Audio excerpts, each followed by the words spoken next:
everyone, welcome back to my channel and thank you for tuning in again. For those who don't know, I am Nikki. I am on my luxury picnic business journey, and I just want to give you some insight on what's been going on with me and in the business. And I'm going to talk about a few legal requirements today. In some of my previous videos, we've done some hauls, some mock picnics, you know, the fun stuff. But of course, there's a lot that goes on in the background that has to take place in order to become an official business. This sunlight, look. So I have to keep my hand like right here in order for it to not look crazy. Okay, so I'm gonna make this pretty quick. All right, so before we get into it, I just want to let you know that I am now official. I am now Palm and Pampas Luxury Picnics LLC. I did decide on an LLC, and that is a limited liability corporation, or is it company? It's one of those COs. And I felt that that was the right move for me. There are other options as well, but this will allow the business to expand if I wanted to, and I can have additional members on the team if I needed to add anyone else to the business. Okay, so I'm in the state of Texas. And so the very first thing I did, I just started Googling. I was like, you know, how to become an official business in Texas. And it led me to the state of Texas Secretary of State website.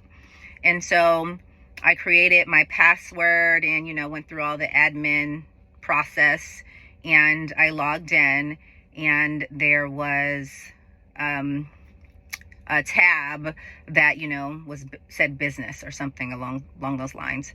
So I navigated the site, and I eventually got to a place where I could put my name into a search system to determine whether or not my business name existed. So I put my name that I wanted into this space, and it popped out, you know, that it didn't exist, which is a good thing.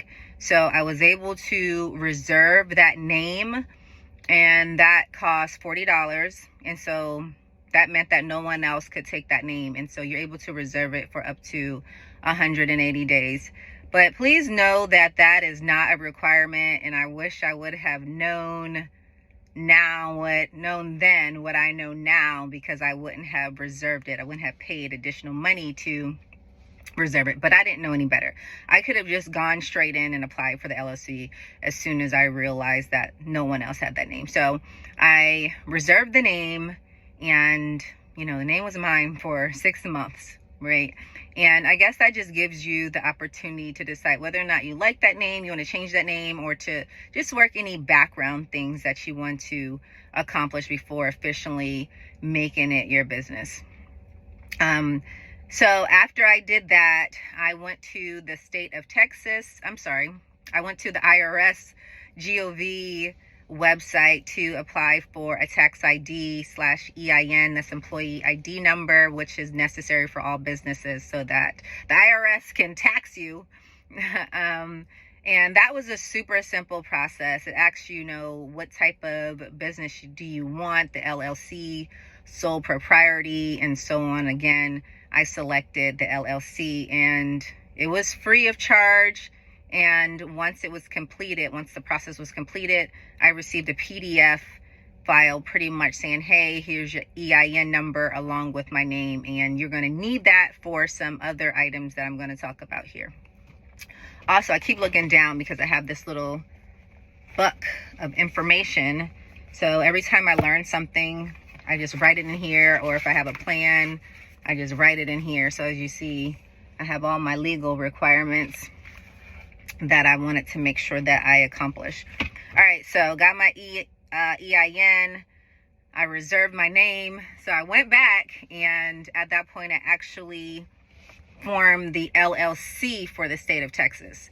Now, this was a bit pricier. This was $300. I've been seeing ads like, hey, you can get an LLC for free. I'm like, where? Pray tell. Maybe it's just the state of Texas that costs $300. If you can get it for free, go ahead, put that in the chat. Maybe you can help someone. But for the state of Texas, I paid $300 to be official within the state. And they say it takes about 30 days in order for them to complete that process, but it only took about a week for me. And so at that point, I received my notification, hey, you know, you're official in the state of Texas.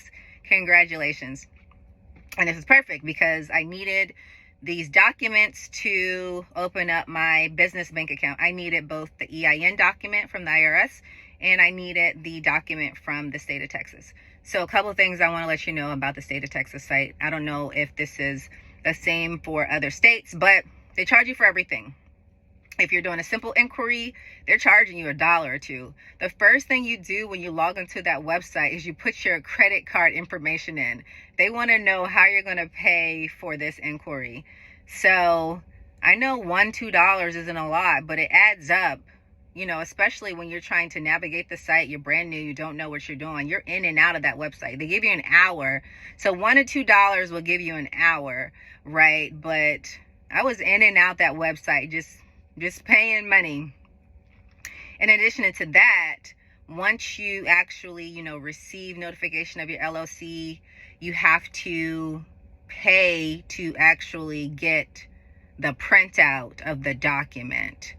You know, so I had to pay for my name reservation document, pay for the LLC document, and paid for, there's a document called a certificate of fact, which my bank needed. And that was proof that I existed in the state of Texas. So I had to pay like $15 or $16 for that. So I believe that I covered everything that I wanted to cover in this video. But just one more thing, talking about licenses and permits. So based off of where you live, it's going to vary. But I made a ton of phone calls before I even actually started, before I even requested to be LLC. I needed to make sure that I had spaces to host these picnics because I wanted to hold them outdoors. So I called different cities and counties around my local area, the greater San Antonio area, just to see what their processes and procedures and requirements were. And some people, you know, they had no idea what I was talking about. They weren't familiar with a luxury picnic business, and I had to educate them, and they didn't have rules in place. And so I'm still waiting for my phone call back from one town. Another place, they charge $50, and you could get a refund if you canceled a day in advance, or if the state park ranger decide to cancel the day of, you can get a refund.